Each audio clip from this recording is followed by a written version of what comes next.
નમસ્કાર, playground sport શોમાં આપનું સ્વાગત છે. આપની સાથે હું છું પાર્થ મોદી. દર્શક મિત્રો, પ્લેગ્રાઉન્ડ સ્પોર્ટ શોમાં આપણે વાત કરી રહ્યા છીએ મિશન વર્લ્ડ કપ અને ખાસ કરીને ગઈકાલે જે સેમિફાઇનલ રમાઈ, અંગ્રેજો પરાસ્ત થયા, આ મુદ્દે આપણે ચર્ચા કરવી છે. અને જે ભારતની જીત થઈ એની ખુશી સૌ કોઈને થઈ, કારણ કે આપણે જોયું હતું કે અગાઉ જ્યારે સેમિફાઇનલની અંદર ઇંગ્લેન્ડે આપણને હાર આપી હતી એનો બદલો લેવાય, ઓસ્ટ્રેલિયા સામે પણ બદલો લેવાય.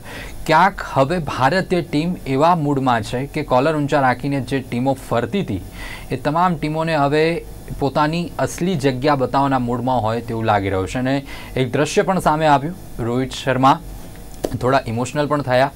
વિરાટ કોહલી અને રોહિત શર્માની એ મુમેન્ટ પણ આપણે જોઈ.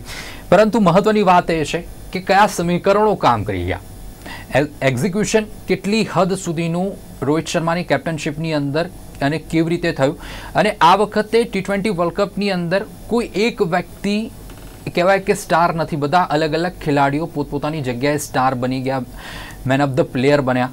એટલે હવે ટીમ ઇન્ડિયા એક રીતે જો જોવા જઈએ, બોલિંગ અને બેટિંગ આ બંનેની દ્રષ્ટિએ ખૂબ મજબૂત હોય તેવું લાગી રહ્યું છે. અને આખરી ટીમ ઇન્ડિયા ફાઇનલમાં પહોંચી છે એનો સૌ કોઈને આનંદ છે. આ જ મુદ્દે ચર્ચા કરવી છે, તમામ પાસા ઉપર ચર્ચા કરીશું. ચર્ચામાં આપણી સાથે સ્ટુડિયોની અંદર ઉપસ્થિત છે સ્પોર્ટ એક્સપર્ટ અશોકભાઈ મિસ્ત્રી. અશોકભાઈ, આપનું સ્વાગત છે કાર્યક્રમમાં. Thank you so much. દર્શક મિત્રો, કાર્યક્રમમાં આગળ વધીશું તે પહેલા એક નજર કરીએ સ્પોર્ટ રિપોર્ટ પર. ભારત દરેક કોલર ઊંચા રાખીને ફરતા દેશોને તેમની અસલી જગ્યા બતાવવાના મૂડમાં છે. તેની અડફેટે અત્યાર સુધીમાં જે ટીમો આવી તેને ભારતે હારનો હાર પહેરાવી રવાના કરી છે. વન ડે વર્લ્ડ કપના દુશ્મન ઓસ્ટ્રેલિયાને અડફેટે લઈ લીધું તો 2022ની સેમિફાઇનલમાં ભારતને હરાવનાર ઇંગ્લેન્ડની રેવડી દાણાદાણ કરી દીધી. ભારતે સતત એક પછી એક મેચ જીતતા ગઈકાલે ઇંગ્લેન્ડને 68 રનથી કડ ન વળે તેવી હાર આપી દીધી. ટોસ જીતીને ઉછાળ અને સ્પિન લેતી વિકેટ પર બેટિંગ કરવી મુશ્કેલ તો હતી જ, પણ સાથે જ સારો સ્કોર કરવો પણ જરૂરી હતો. ચોક્કસ પ્લાનિંગ અને એક્ઝિક્યુશનથી રોહિત એન્ડ કંપનીએ ઇંગ્લેન્ડ સામે 171 રનનો સ્કોર ખડકી દીધો. વિશ્વ કક્ષાના સ્પિનર ધરાવતી ભારતીય ટીમે ઇંગ્લેન્ડને પોતાની સ્પિનથી ડાન્સ કરાવવાનો શરૂ કરી દીધો. ખતરનાક બટલરને ચોથી ઓવરમાં અક્ષરે પોતાનો શિકાર બનાવ્યો, જ્યારે સોલ્ટ બુમરાહની અડફેટે આવી ગયો. બેસ્ટો તો કંઈ વિચારે તે પહેલાં અક્ષરનો બોલ ક્યારે સ્ટમ્પમાં જતો રહ્યો તે ખબર જ ના પડી. મોઇન અલી પણ અક્ષરનો શિકાર બન્યો. કરણ કુલદીપને સમજવામાં થાપ ખાઈ જતા LBW થયો. જોતજોતામાં અંગ્રેજોની લંકા લૂંટાઈ ગઈ અને અડધી ટીમ માત્ર 49ના જુમલે જ ડગ આઉટની બેચ ગરમ કરવા લાગી. કોઈ પ્રતિકાર વિના એક પછી એક વિકેટો પડતી ગઈ અને 103 રનમાં તો ઇંગ્લેન્ડ ઓલ આઉટ થઈ ગયું અને હારી પણ ગયું. ભારતે 68 રનથી આકરો પરાજય આપીને સેમિફાઇનલનો 10 વિકેટના પરાજયનો બદલો લઈ લીધો. Bureau report, sport desk, Ahmedabad.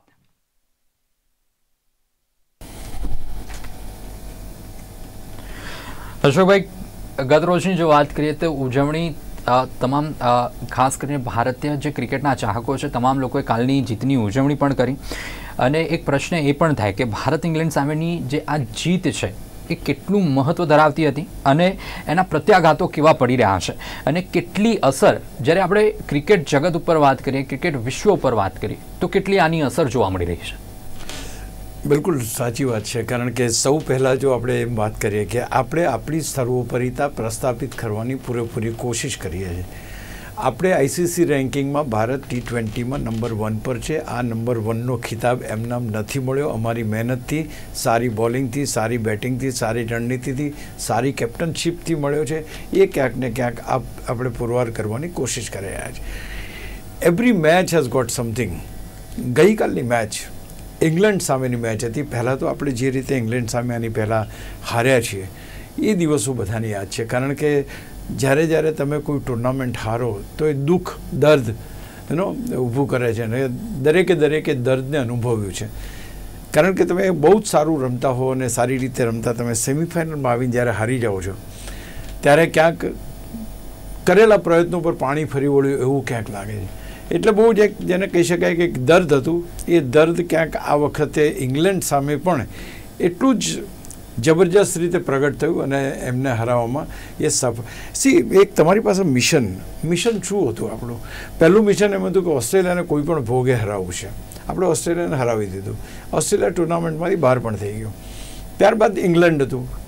ઇંગ્લેન્ડની team કેવું ક્રિકેટ રમે છે, કેટલું ક્રિકેટ રમે છે, કેટલું સારું ક્રિકેટ રમે છે, એ બધી વાત બાજુમાં, પણ આપણી સામે અને એક ડિફેન્ડિંગ ચેમ્પિયન જ્યારે મેદાન ઉપર ઉતરે તો એનું મહત્ત્વ વધી જાય. Because last time champion team છે આ, તો ઇટ્સ નોટ ઓર્ડિનરી ટીમ. અને તે વખતે ભારતે પોતાની બોલિંગ, બેટિંગ, ફિલ્ડિંગ રણનીતિ જે આપણે વાત કરી રહ્યા છીએ એટલી મજબૂત બનાવવી પડે કે હા ભાઈ અમે ડિફેન્ડિંગ ચેમ્પિયનને પણ આઉટ કરી શકીએ છીએ.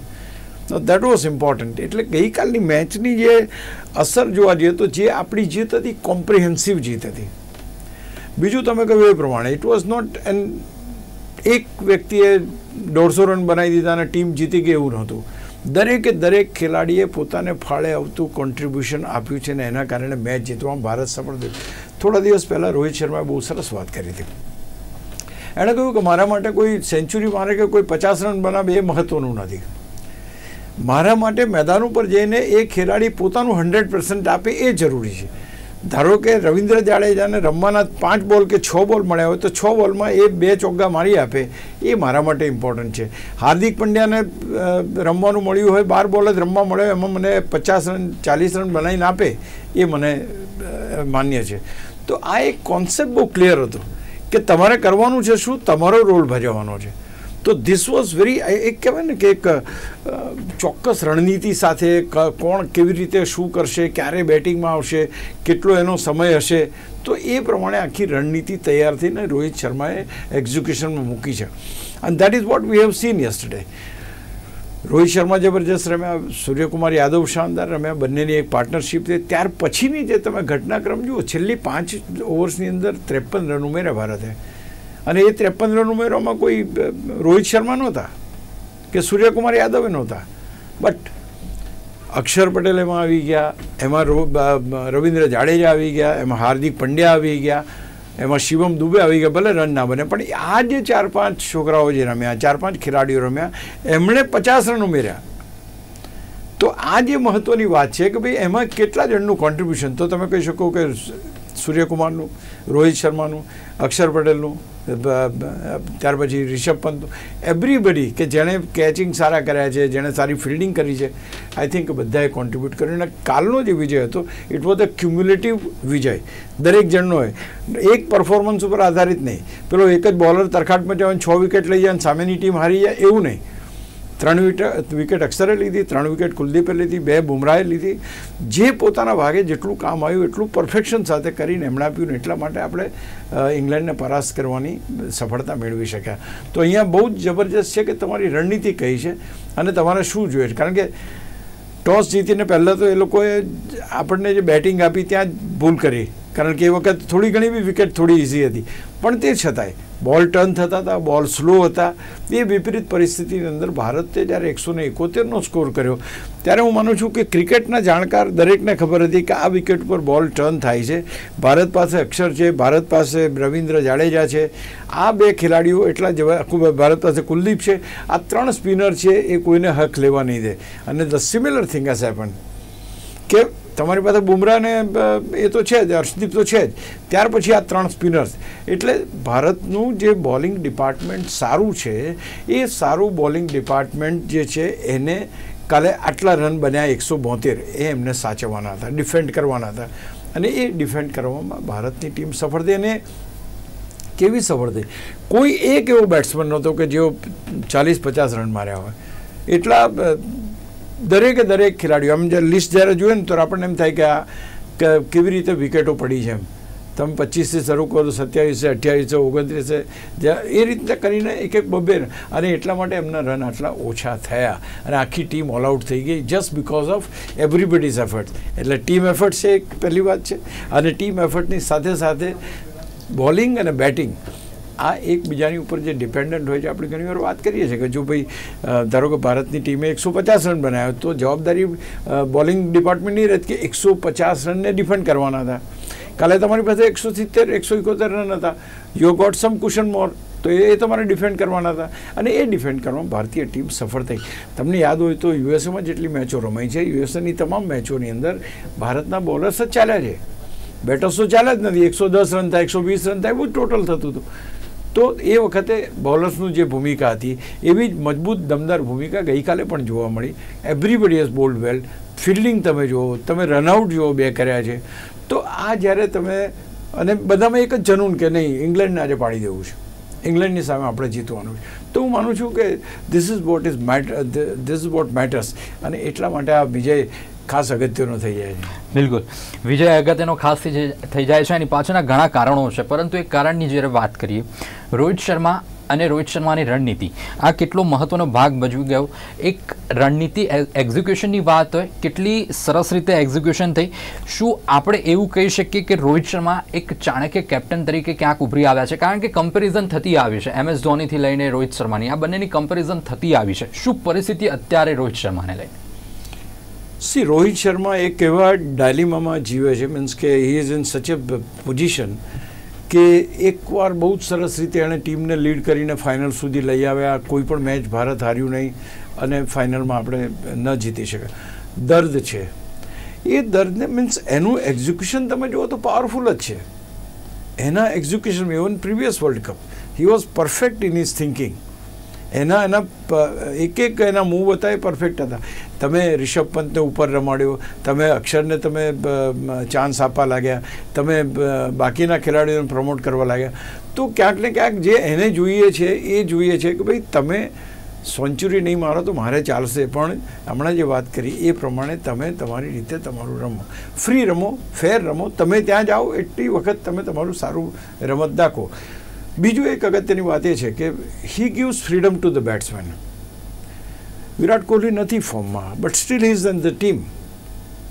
એવું નથી કે ચાલો બીજે દિવસે કે મને પડતો ના મૂક્યો, આટલી બધી મેચો ફેલ કર્યો, ના એવું નથી. બિકોઝ હી નોઝ કે આ બધા ઢંકાયેલા હીરા છે. આ એક જ એવી જબરજસ્ત ઇનિંગ રમશે તો બધી વાતો ભૂલાઈ જવાશે. તો હી નોઝ. બીજું કે કોઈ પણ એવા ખેલાડીને ક્યાંય મંદુક થાય એવું કામ થયું નથી. એ બહુ સ્પષ્ટ જ કહે છે કે તમને એણે કીધું કે અમારી મિટિંગની અંદર અમે નક્કી કર્યું તો એમ કહીએ છીએ કે ભાઈ તમારા ભાગે કદાચ 4 ઓવર નાખવાની ના પણ આવે, 1 ઓવર નાખવાની આવશે, પણ 1 ઓવરમાં તમે તમારું 100% આપજો. તો ક્લિયર કટ સ્ટ્રેટેજી છે. તમારે શું કરવાનું છે દેટ ઇઝ ધેર. અને એના માટે બેટ્સમેન પણ ક્લિયર હોય છે એના માઇન્ડમાં અને બોલર્સ પણ ક્લિયર હોય છે. ચાણક્ય એટલે કહેવો પડે કે અત્યાર સુધીની જે ભૂમિકા રહી છે એની, અત્યાર સુધી વર્લ્ડ કપમાં અહીંયા ફાઇનલ સુધી આપણે પહોંચ્યા ત્યાં સુધી તમે જુઓ every match has got something different અને એ રણનીતિના ભાગરૂપે એ લાવે છે. તો આ જે અગત્યની વાત છે એ ક્યાંક ને ક્યાંક ઉડીને આંખે વળગે છે. મહેન્દ્રસિંહ ધોની અલગ કેપ્ટન હતા, એમની રણનીતિ અલગ હતી, આમની રણનીતિ અલગ છે. આમની રણનીતિમાં ટીમ 2 વખત સુધી, આ બીજી વાર we are in the finals. તો એવું ના કહી શકાય કે ભાઈ એના પ્રયત્નો સફળતા. યસ, એની એક મૂવ, ખેલાડીઓનો ઉપયોગ, તમે અક્ષર પટેલની વાત કરો, તમે રિષભ પંતની વાત કરો, આ બધા ખેલાડીઓનો આત્મવિશ્વાસ જે તળિયે હતો, હી હેઝ બ્રોટ અપ. એમણે કીધું કે અરે you are the main source. આજે જસપ્રીત બુમરાહ તમે બોલિંગ જુઓ તો આ જે વસ્તુ અગત્યની છે એ રોજ, અને દરેક રણનીતિ જેટલી બને છે બંધ બારણામાં એ મેદાન ઉપર એક્ઝિક્યુટ થાય છે અને એક્ઝિક્યુટ પ્રોપરલી થાય છે. ગઈકાલે સૂર્યકુમાર યાદવને કીધું હતું કે જો બોલ શોર્ટ નાખશે કે અહીંયા પડશે તો હું તો છગ્ગો મારીશ. એને ક્લિયર છે કે અહીંયા આવશે તો હું એને ધોઈ નાખીશ. તો આ જે પ્રકારનું આખું ગણિત છે એ સૂર્ય અને રોહિતની અન્ડરસ્ટેન્ડિંગ તમે જુઓ, કોઈ એમની શરમ કશું નહીં, એને બોલ બહાર છગ્ગો મારવાનો એટલે મારવાનો, અને હી is in such a good form. તો હું માનું છું કે ચાણક્ય નીતિ કે તમે કહો કે MS ધોની પછી ભારતીય ક્રિકેટને વિશ્વ ફલક ઉપર મજબૂતીનું માન અપાવનાર કેપ્ટન તરીકે તમે જુઓ તો yes, Rohit Sharma is the next man after Dhoni. બિલકુલ, ધોની પછી રોહિત શર્માની વાત થઈ રહી છે, પરંતુ એક રોમાંચની દ્રષ્ટિએ ગઈકાલની મેચની જો વાત કરીએ, ટોસ જીતીને પ્રથમ ફિલ્ડિંગ કરવાનો જે ઇંગ્લેન્ડે નિર્ણય કર્યો, શું આ નિર્ણય ઇંગ્લેન્ડ માટે ક્યાંક ભારે સાબિત થઈ ગયો એવું આપણે કહી શકીએ છીએ? હું થોડુંક અલગ જઈશ. હું એમ કહીશ કે નિર્ણય લીધો, ખોટો નિર્ણય ઇંગ્લેન્ડ માટે સાબિત થયો, પણ એનાથી વિશેષ પરિસ્થિતિઓ એ હતી કે વરસાદી પીચ હતી, વરસાદી વાતાવરણ હતું, બોલ નીચે રહેતો હતો, બોલ ટર્ન થતો હતો, બોલ સ્લો થઈ જતો હતો, વિપરીત પરિસ્થિતિ હતી અને રન ઓછા થાય એવું હતું. પણ એ વિપરીત પરિસ્થિતિમાં પણ વિરાટ કોહલીની વિકેટ પણ જલ્દી પડી ગઈ, પણ તે પછી જે આખી પાર્ટનરશિપ બનાવી છે સૂર્યકુમાર યાદવ અને રોહિત શર્માએ એ પાર્ટનરશિપ એક બહુ જબરજસ્ત પાર્ટનરશિપ થઈ. અને ત્યાર પછી જે બધા ખેલાડીઓ રમ્યા છે, એક વસ્તુ હતી કે ઇંગ્લેન્ડનો બોલિંગ પાવર એ ભારતની તુલનામાં સારો નથી. It was proved. એમાં કંઈ બહુ મોટો પ્રોબ્લેમ નહોતો. એમની બેટિંગ સારી છે, બોલિંગમાં એ લોકોનું એટલું વર્ચસ્વ જણાતું નથી. એટલે એનો એમણે એડવાન્ટેજ લીધો. એડવાન્ટેજ એવી રીતે લીધો કે wait for the bat delivery to come. દરેક બોલને આંધળું ક્યાં કરીને તમે શોટ મારવા જાઓ ને વિકેટ ફેંકો એવું નથી કરવું. કારણ કે દરેક એક ઓવરની અંદર એક લૂઝ બોલ તો બોલર ફેંકતો જ હોય છે. આપણે વેઇટ કરો, કારણ કે પરિસ્થિતિ થઈ જાય છે, આપણી વિકેટ સલામત રાખીને રમવાનું છે. એ કરીને આપણે એમને એ બી હશે કદાચ કે એણે એ બી કહ્યું હશે કે જો ભારત એકવાર 150 ક્રોસ કરી લે છે તો ગેમ ઇઝ અવર્સ. કારણ કે ત્યાર પછીનું વાતાવરણ જે છે એ ભારતીય બોલર્સને અનુરૂપ હતું. એટલે આ પહેલી વસ્તુ કે ભલે ઇંગ્લેન્ડની તો ભૂલ હતી, ઇંગ્લેન્ડ કદાચ બેટિંગ કરીને સારું કદાચ પ્રદર્શન કરી શકે તો આના કરતાં વધારે સારી સ્થિતિમાં, પણ એણે આપણને બેટિંગ આપી ત્યારે પણ આપણી પરિસ્થિતિ એટલી સારી નહોતી. મેદાનની પરિસ્થિતિ, મેચો બંધ રહી, બ્રેક પડ્યો, આમ થયું તેમ થયું, ઘણું બધું થયું, બટ એ લોકો ટક્યા, એ લોકોએ રન કર્યા. એટલે તમે વાત કરીએ બિલકુલ કહી શકાય કે હા, પણ એનાથી વિશેષ વિપરીત પરિસ્થિતિઓમાં ભારતના બેટ્સમેનો રમી શકે છે અથવા તો રમવા માટે કટિબદ્ધ છે, એ ક્યાંક સાબિત કરવામાં ભારત સફળ થયું કાલે. બિલકુલ, ભારતે પોતાની પરફોર્મન્સ અને કટિબદ્ધતા બતાવી, પરંતુ જે રીતે આપે શરૂઆતમાં વાત કરી કે સ્પિનર્સને યારી આપતી પીચ હતી. ભારતની એક બેટિંગની વાત કરીએ, જો ઓવરઓલ જો બેટિંગની વાત કરવામાં આવે તો રોહિત શર્માની ભાગીદારી એ કેટલી ભારત માટે મહત્વની સાબિત થઈ, અને સ્પિનર્સને મદદ આપતી વિકેટ ઉપર ભારતની બેટિંગનું ઓવરઓલ જો આંકલન કરવું હોય તો કેવી રીતે કરી શકીએ?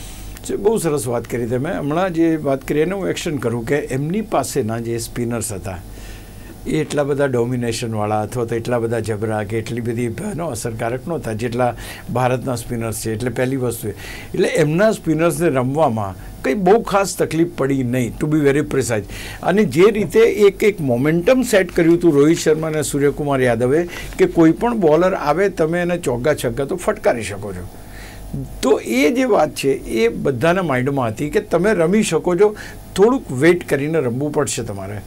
તો હું માનું છું કે એ પરિસ્થિતિ એ પાછળના બાકીના દરેક બેટ્સમેનમાં આવી. ત્યાર પછી ધારો કે હાર્દિક આવ્યો તો હાર્દિકની પાસે 13 બોલ રમવાના, એણે એને 2 છગ્ગા મારી દીધા. His job is done. તો આ જે વસ્તુ બની કે જેવા લૂઝ બોલ આવ્યો એને છગ્ગો મારી દેવાનો, તો આ હિસાબે હું માનું છું કે બેટિંગ આપણી સારી થઈ. ભારતની બેટિંગ મારી દ્રષ્ટિએ બહુ જ બેસ્ટ થઈ. બેસ્ટ એટલા માટે હું કહું છું કે આપણી પાસે ઉપરનો સપોર્ટ વિરાટ કોહલીનો અત્યારે નથી મળી રહ્યો. અધરવાઇઝ એ બેનું પેર છે, ત્યાર પછી રિષભ પંત અને સૂર્યકુમાર યાદવ છે, ત્યાર પછી અક્ષર અને જાડેજા છે. We have got a long list. 8મા ક્રમ સુધી ભારતની બેટિંગ છે. એટલે ભારતે 100, પણ ભારતનો પ્લસ પોઈન્ટ પાર થઈ જતો કે ભારતની બોલિંગ જોરદાર છે. એટલે 150ની ઉપરનો સ્કોર થયા પછી એમ સાય ઓફ રિલીફ થઈ ગયો, યાર આપણે લઈ આવીશું આ મેચ. સિવાય કે કોઈ વરસાદ પડે ને કંઈ સમીકરણો બદલાય તો વાત અલગ હતી, પણ એ કોન્ફિડન્સ લેવલ ક્યાંક 171 થયા પછી એટલીસ્ટ મને તો આવી ગયો હતો. બિલકુલ, પણ 171નો સ્કોર એક દ્રષ્ટિએ પૂરતો હતો, કારણ કે જે રીતેની પીચ હતી, જે રીતેની પરિસ્થિતિ હતી, વેધર કન્ડિશન જે રીતેની હતી એ રીતે તો ક્યાંક એવું જ હતું કે હા 150 પ્લસનો જો સ્કોર થાય તો એક સાય ઓફ રિલીફ જે આપણે વાત કરી એ ક્યાંક મળી શકે એમ છે. પરંતુ બીજી દ્રષ્ટિએ જો બીજા પરિપ્રેક્ષમાં જોવા જઈએ તો ઇંગ્લેન્ડના જે ખેલાડીઓ હતા એ ભારતના સ્પિનર્સને સમજવામાં ક્યાંક થાપ ખાઈ ગયા, એ પરિસ્થિતિનું કાલે નિર્માણ થયું.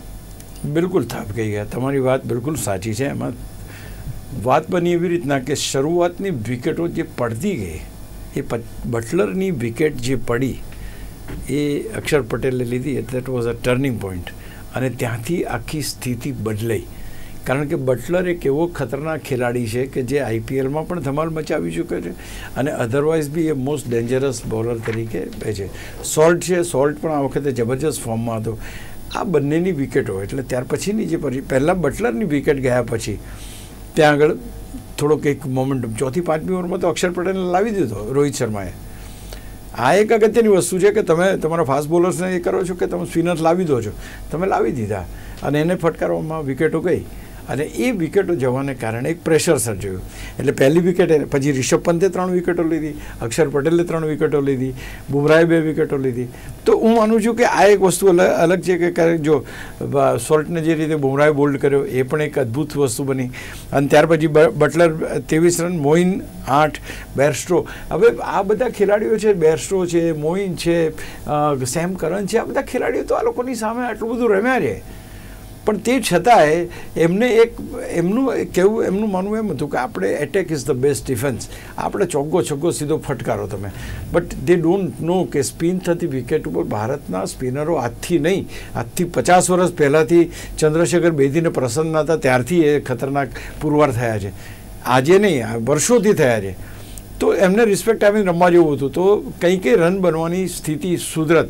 અહીંયા કોઈ સુધરી નહીં સ્થિતિ, ને એક પછી એક વિકેટો પડતી ગઈ અને 6 વિકેટો લીધી સાહેબ. કુલદીપે જે બોલિંગ કરી અફલાતુન, જે રીતે અક્ષર પટેલનું યુટિલાઇઝેશન થયું સુપર, અને આ એક સુવર્ણ સમય ચાલી રહ્યો છે. હું માનું છું કે એ 2 જણ, અને જે રીતે બુમરાહ 2 રનઆઉટ થયા, તમે જુઓ direct throw, can you believe it? એટલે એક પેલું કહેવાય ને કે એક મોમેન્ટમ હતું, એક જનૂન હતું, એક પેશન હતું કે નહીં યાર આજે તો જીતવાનું છે. Everybody was driving in one direction. એટલે ભારતની બોલિંગ જોરદાર હતી. એમાં સ્પિનર્સ જે રીતે બોલિંગ કરી, વિકેટ ટર્ન થતી હતી જ. જ્યારે બેરસ્ટો રમવા આમ ગયા અને બોલ અધરવાઇઝ ટર્ન થઈ ગયો અને બોલ્ડ થયા, પછી LBW થયા, તમે જુઓ બધા બેટ્સમેનો, તો ક્યાંક થાપ ખાઈ ગયા કે કેમના ટર્ન થાય છે, ક્યાંથી ટર્ન થાય છે, અને વિકેટ ભારતના સ્પિનર્સને અનુકૂળ મળી ગઈ. એટલે એમાં કોઈ બીજી વસ્તુ તો હતી નહીં. એટલે હું માનું છું કે spinners have bold very well. બિલકુલ. પણ આ સાથે જ એક સૌરવ ગાંગુલીની એક વાત સામે યાદ આવે છે કે સૌરવ ગાંગુલી જે તે સમયે ધોની જ્યારે ઇન્ડિયન ટીમમાં નવા પ્લેયર હતા ત્યારે ધોનીને ઉપર રમાડવા માટે સૌરવ ગાંગુલીએ કીધું. સૌરવ ગાંગુલી એવું માનતા હતા પ્લેયર ક્યારે નીચે રમીને નથી બનતા, પ્લેયરને હંમેશા ઉપર આવવાની તક મળવી જોઈએ. જે રીતે આપણે વાત કહી કે અક્ષર પટેલનો ક્યાંક એક ગોલ્ડન પિરિયડ ચાલતો એવું કહી શકીએ. અને રોહિત શર્માનો જે અતૂટ વિશ્વાસ અક્ષર પટેલ ઉપર જોવા મળી રહ્યો છે, એનો યોગ્ય જગ્યાએ એનું યુટિલાઇઝેશન, યોગ્ય જગ્યાએ એનો ઉપયોગ, ક્યાંક એનું બેસ્ટ બહાર નીકળતું હોય એવું કહી શકીએ આપણે. Absolutely, it's a very good question. Because Akshar પટેલને હું વર્ષોથી જોતો આવ્યો છું. આવે છે ટીમમાં, આવે છે જાય છે, આવે છે જાય છે. એક ઓલરાઉન્ડર તરીકે જ્યારે જરૂર પડે ત્યારે એને ટીમમાં લાવવામાં આવે છે, પછી પાછો બહાર જતો રહે.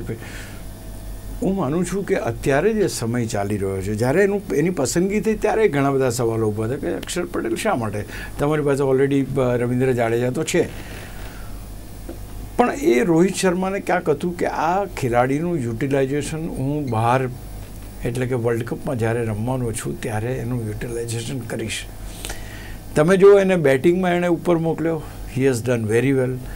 એને એમ કહ્યું કે ભાઈ તારી પાસે 5 જ બોલ રમવાના છે, 2 છગ્ગા મારવાના છે, અને 2 છગ્ગા માર્યા. તમારો કેપ્ટન તમારી ઉપર કેટલો ભરોસો મૂકે છે એ પ્રમાણે તમારી બેટિંગ થાય, તમારી બોલિંગ થાય, એ સ્વાભાવિક છે. એટલે ખભા ઉપર હાથ મૂકીને એના ઉપર એને કહે કે તમે કેચ હમણાં જોયો હશે, કુલદીપની બોલિંગમાં એણે કેચ કર્યો હતો સિંગલ હેન્ડેડલી. કેવો કેચ હતો? આ ક્યારે બને? When the best comes out of you, કે જ્યારે તમારો કેપ્ટન તમારે come on don't worry you go. Even in the bowling Ravindra Jadeja કરતાં એને પહેલાં બોલિંગમાં લાવવામાં આવે છે. કેમ શિફ્ટ થઈ ગયો આ કોન્ફિડન્સ? તો ક્યાંક હવે એમ લાગ્યું છે કે yes, Akshar Patel is more relevant, more agile, more accurate. અને બીજું કે એની પાસે વેરિએશન્સ છે. વેરિએશન્સ ઇન ધ સેન્સ કે તમે જ્યારે ગલીમાં ક્રિકેટ રમતા હોય ત્યારે એક ખેલાડીને આઉટ કરવા માટે કેવા અલગ અલગ પેંતરા એ કરો. I think he has got that mind, અને એ એમાં એક્ઝિક્યુટ કરે છે. એ જે બોલિંગ કરે છે અને એના વિશ્વાસને કારણે વિકેટો પણ આ વખતે એની આ વર્લ્ડ કપમાં હું માનું છું કે સૌથી સારામાં સારું અને જે પ્રમાણે કહ્યું એ પ્રમાણે પરફોર્મન્સ થયું તે અક્ષર પટેલનું છે. તમે જુઓ, it's not that Jadeja is not big player નથી. અત્યારે એ જે એક સમય હોય, ધોની હતા ત્યારે જાડેજાનો સુવર્ણકાળ હતો. કંઈ પણ ધોની જાડેજાને કહે, જાડેજા એ કરી આપે, તો એ સમય હતો. Now things are changing. Now Rohit Sharma likes Akshar Patel to perform, અને પરફોર્મ કરે છે. એટલે અત્યારે હું માનું છું કે આ બેસ્ટ અને ગોલ્ડન પીરિયડ છે. ભારત આ વર્લ્ડ કપ જીતશે તો એનો મોટો શ્રેય અક્ષર પટેલને જશે, એમાં કોઈ બહેમત નથી. અને આજે તો એક વખતે તો એવું બન્યું કે ભાઈ એક બાજુ અક્ષર પટેલ બોલિંગ નાખીને વિકેટ લેતો, બીજી બાજુ બુમરાહ. તો ગુજરાતી ખેલાડીઓની બોલબાલા પણ અહીંયા જબરજસ્ત જોવા મળી. હાર્દિક પંડ્યા જોરદાર રમ્યો, બાકી બધા ખેલાડીઓ પણ શાનદાર રમ્યા. તો એ પણ એક છે. પણ યસ, અક્ષરનો આ ગોલ્ડન પીરિયડ ચાલી રહ્યો છે એમ કહી શકાય. બિલકુલ દર્શક મિત્રો, અક્ષરનો આ ગોલ્ડન પીરિયડ ચાલી રહ્યો છે એવું કહી શકાય. અને જે રીતે કેપ્ટને વિશ્વાસ મૂક્યો પોતાના પ્લેયર ઉપર એ પણ જરૂરી છે, કારણ કે જેમ ધોની બન્યા એની પાછળનું કારણ પણ સૌરવ ગાંગુલીએ ભૂતકાળમાં કહેલું છે કે કેપ્ટન તરીકે એમણે વિશ્વાસ મૂકેલો ધોની ઉપર. પરિસ્થિતિઓ અને એક નવા પ્લેયરો સામે આવતા હોય છે જેમનો સુવર્ણ તક આપણી સામે જોવા મળતો હોય છે. ખેર, મજાની વાત એ છે, ખુશીની વાત એ છે કે ટીમ ઇન્ડિયા ફાઇનલમાં પહોંચી ચૂક્યું છે ને સંપૂર્ણ આશા અને અપેક્ષા એ રાખીએ કે આખરે T20નો વર્લ્ડ કપ ભારત ઘરે લઈને આવે. એ જ આશા સાથે કાર્યક્રમને અહીંયા પૂર્ણ કરીશું. અશોકભાઈ, અમારી સાથે જોડાયા, દર્શક મિત્રોને માહિતી આપી બદલ આપનો આભાર. Thank you very much. Thank you so much. દર્શક મિત્રો, પ્લેગ્રાઉન્ડ ધ સ્પોર્ટ શોની અત્યારની રજૂઆતમાં અત્યારે બસ આટલું જ. ફરીથી મળીશું. નમસ્કાર.